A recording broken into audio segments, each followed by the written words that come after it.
Your mind is key to success. Learn best mind hacks secretly used by some of the top billionaires, like Jeff Bezos, Bill Gates, Mark Zuckerberg, Bernard Arnault and some of the famous celebrities. Click the link in description to learn best mind hacks to get rich and to be successful in your life. Take action now. So, let's start the video. The key is time is precious. Now let me give you Bill Bailey's description of time. Life is not just the passing of time. Life is a collection of experiences, their frequency and their intensity.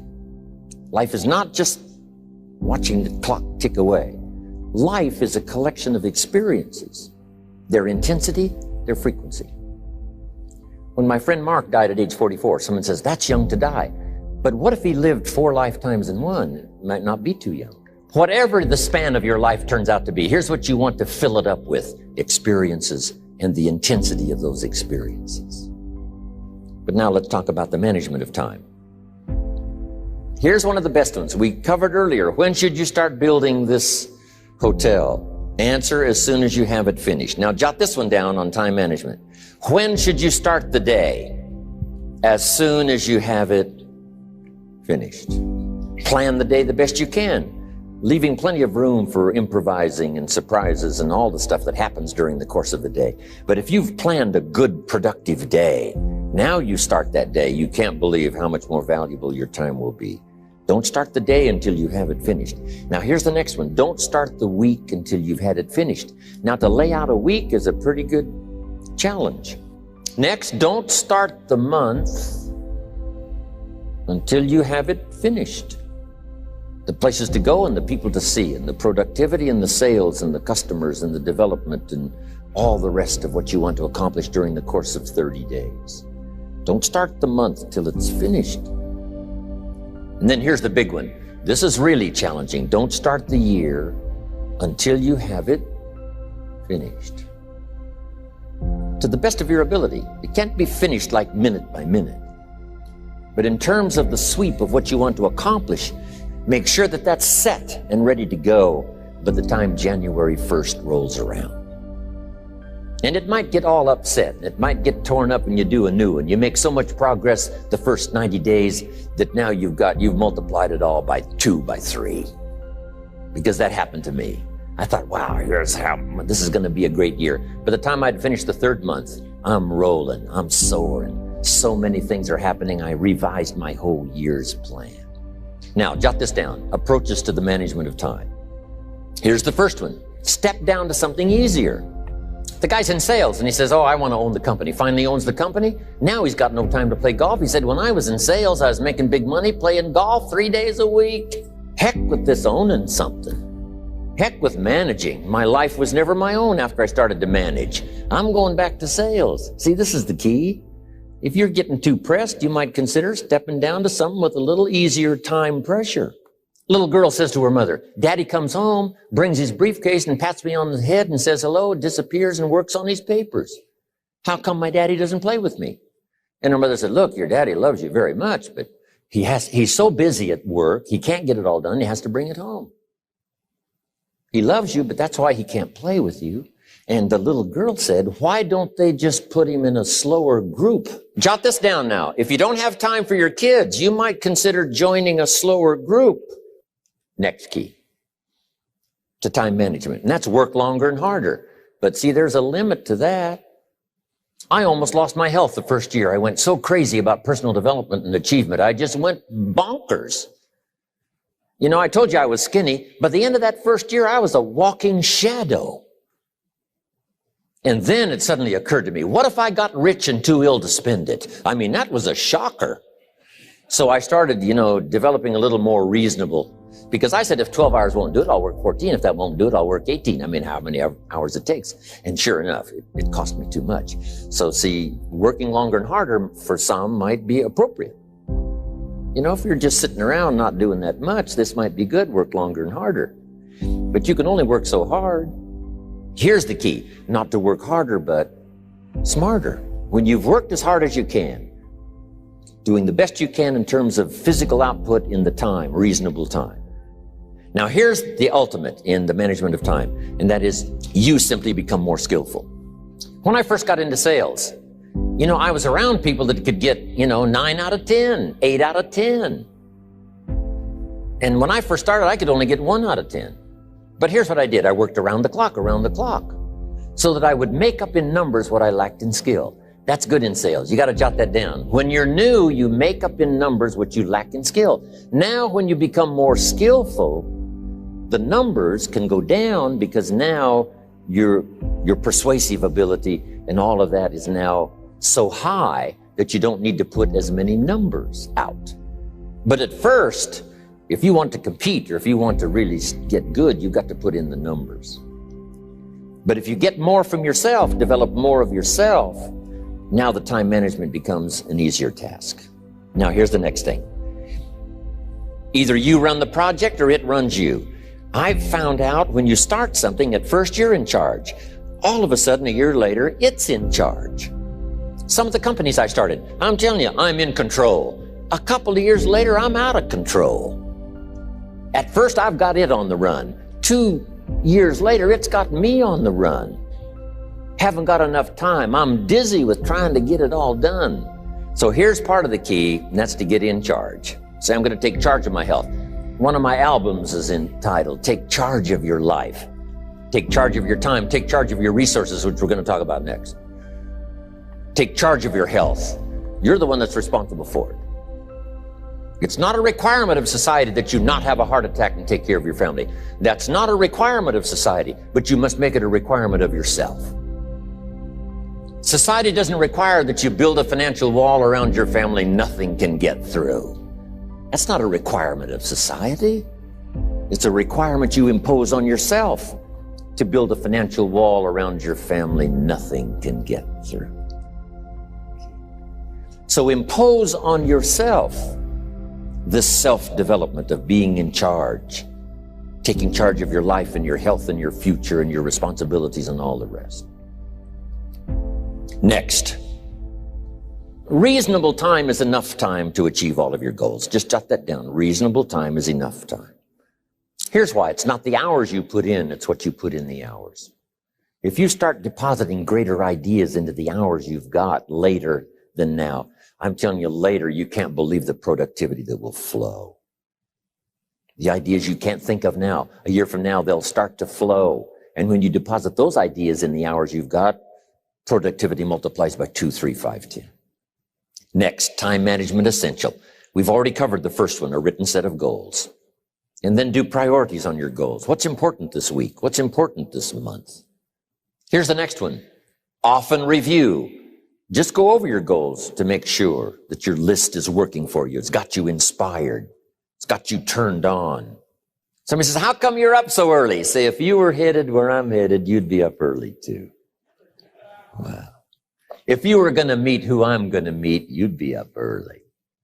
If it was going to stack up for you like it's stacking up for me, you'd be getting up early. Here's some more time management essentials. Learn to study what we call majors and minors. You pick up the phone. Here's what you must say when you pick up the phone. Is this a major conversation or a minor conversation? If it's minor, a few pleasantries and you're done. If it's major, maybe you've got to make a few notes. So here's the next one. Important conversations, make an agenda before you make the call. Just jot down a little agenda. It's so easy now to just talk out of your head. Did you ever hear a conversation end like this? Let's see, there was something else. See, you don't look that swift. I can't think of it right now. I'll call you back. See, you look a little incompetent. Let's see, there was something. It escapes me right now. Really? So have you got this now? Make an agenda before you make a call if it's an important call. Now later that saves you all kinds of stuff. You call John in, the salesman, say, John, remember those 4 things we went over? He said, no, we didn't talk about that. And then you pull out your daytime or whatever, and there's the list you made when you made the call. He said, oh yes, seems like I do remember. Salespeople especially can talk you out of what's in your head. It's true. No, we didn't talk about that. And if you don't have a little proof, I'm telling you, it's gone. So make an agenda before you make a call. So what's major, what's minor? Now here's the key on this. Don't major in minor things. If you take up major time to do minor things, I'm telling you, you'll be behind the curve constantly.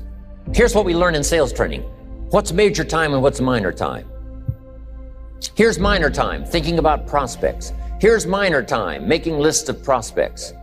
Here's minor time, keeping books on prospects. Here's minor time, going to see the prospect. Here's minor time, evaluating the prospect after you've been there. That's all minor time. Here's major time, in the presence of the prospect. And if you're in sales and you took a look at a week, you'd say, my gosh, I'm spending 90% of my time on the minor stuff and so little time on the major stuff in the presence of. How many hours in the presence of in my day? How many hours in the presence of during my sales week? Because the time that really counts is in the presence of. Here's another key time management essential. Don't mistake movement for achievement. It's easy to get faked out by being busy. Guy comes home at night all exhausted, falls in the chair and says, oh, I've been going. Here's the big question. Doing what? It's not the going. Some people are going, and they're doing figure eights. I mean, their progress is small. So don't mistake movement for achievement. Here's another one in sales we learn. Don't mistake courtesy for consent. If somebody's pleasant and they nod, you say, oh, they're going to buy. No, they're courteous. You can't mistake courtesy for consent. Now, here's a big one, concentration. I had to learn this. All those years ago, I'm in the shower trying to compose a letter. It turns out to be a strange letter. So here's what I learned to do. Save the work till you get to the office. Save the work till you get to the work. Don't try to get to the office on the way to work. On the way to work, enjoy the way. In the shower, enjoy the shower. Then go to work when you get to work. I found this to be helpful. Concentration. Now, here's a big one on time management. When you work. When you play. Don't mix the two. Don't work at play. I used to take my family to the beach and I would bring my briefcase. I learned not to do that. Or at the beach, I'm saying I should be at the office. Now my family's upset because I'm at the beach and I'm thinking office. Now when I'm at the office, I'm thinking what? I got to get my family to the beach. So things are not going too well at the office because I'm thinking beach, and things are not going too well at the beach because I'm thinking office. Here's what I learned to do. At the beach, be at the beach. At the office, be at the office. When you work. When you play. Don't mix the two. Don't work at play. Now, here's one of the most important ones. Don't play at work. Work is too serious. You don't want the reputation of being the office joker. Yes, there's time for some pleasant stories. Yes, there's time for a little humor. Yes, best if it's a happy office, of course. But I'm telling you, you got to be serious about work because you're parting with a piece of your life for the work you do. Your work costs you a piece of your life. Here's what it's called. Serious business. Not grim, not unhappy, but serious. Here's another key phrase. All work is good. You may not like your job, but if it's the stepping stones to get you to where you want to go, you got to appreciate your job. You don't have to have a passion for your job. Here's the ultimate passion, a passion for incredible success in every department of my life. That's the passion. But don't look down on some menial job you have to do to finally get you to where you want to go. No job is menial. No job is every job is noble. Training life for pay, making a contribution to society. Here's another big one. Learn to say no. I'm telling you, in such a social society we have now, it's so easy to try to be a nice person saying yes to everything. Find yourself overloaded. Now you got to call and make all the time it takes to back out of something that you said yes to too quickly. Here's what might be better. I don't think so, but if that changes, I'll call you. Little things you can use not to overcommit yourself. My friend Ron Reynolds says, don't let your mouth overload your back. Next, analyze how you are. And if you have some weaknesses, doesn't seem like you can change, here's the key, get it covered. I used to keep promising myself I'd keep the books. Finally, I gave that up. And back then, it only took me an extra 50, 60 bucks a month for some accountant to keep the books. I said, no, I'm going to save the 50 bucks. You can't believe what I started losing in productivity because I tried to save the 50 bucks. So the key is, a lot of the time you can stay like you are, but just make sure you get it covered. Next, beware of the telephone and all other systems of communication, especially the telephone at home and systems of communication at home. And here's one of the best lines I've got for you for the weekend. Let all communication systems serve you, but don't let them intrude. When it comes time to have dinner with your family, you shut off all systems, unless the ones that can take messages silently. Don't let anybody intrude, come through the front door nor the back door, nor through the telephone or any other device. So you can't reach John and his family when he's having dinner. The President of the United States couldn't get through. If you develop that kind of a reputation, father, mother, when we have dinner, when we're visiting and have this time with our family, nothing intrudes. So don't let these clever little devices keep intruding. You've got to have a place that's sacrosanct. It's valuable. You don't let anything in for that period of time. Now, here's what's next. Just be more alert to the things that might be stealing your time. Here's why. Time is like capital. You can't let someone steal your seed corn. You can't let someone steal your capital. And you can't let someone steal your time. You must designate your time. And some of the time that you designate, you must not let anyone steal. Casual time, you might let someone intrude and steal a little bit and take a little bit, but not serious time. Next. One of the great time management savers is to learn to ask questions up front. Sometimes you talk to somebody for an hour, and then you ask questions and find out if you would have asked those questions up front, you could have saved yourself an hour. Asking questions up front helps you to get to the problem now. But if you just launch into some discourse, you might waste 30 minutes, waste an hour, when here's what you should have been talking about. After you finished an hour, you say, John, what's really the problem? He said, well, it's something personal. See, that's what you should have been talking about this whole hour. Next, learn to think on paper. Solving problems. Take it out of your head and put it on paper. Another one is setting goals. Here's another good way to think on paper. It's a projects book.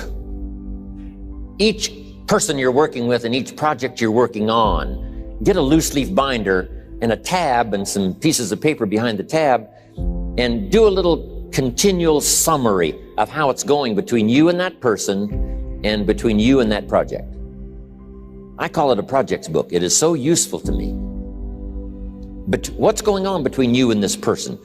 When you last got together, what did you talk about? And you got a few notes there. Here's what we talked about the last time we got together. Now when you get together again, you can review that so you'll know better what to talk about.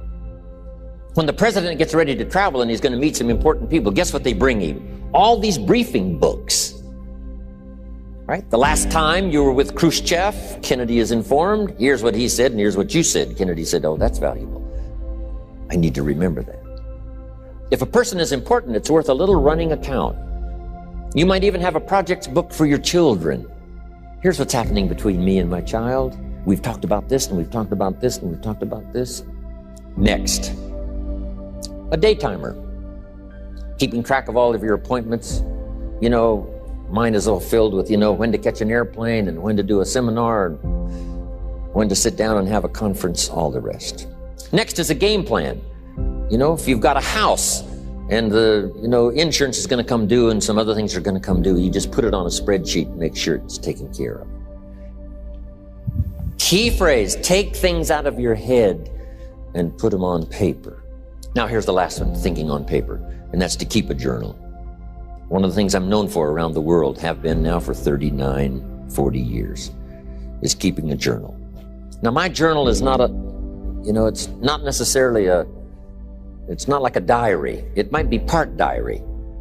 I'm flying over Ireland and I write down a few little things that impress me. Today I met this person.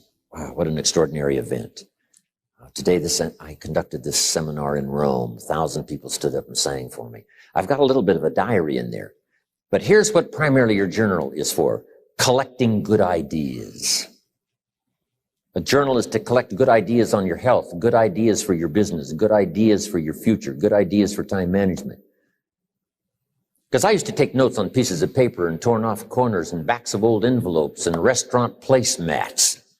And I threw all this stuff in a drawer. It did not serve me well. I finally learned to get a bound copy, right? And just keep a journal, right? If I was here, I had my journal, I'd be taking notes, right? These 2 days in my journal. Now, if you're caught without your journal, you just take the notes when you get back home. You put those notes in your journal, throw the paper away. Because we don't usually go through paper to review. But see, my journals now make up a significant part of my own library. My journal's all reserved privately for my children and my grandchildren. Can you imagine what I've collected over the years? It's unbelievable.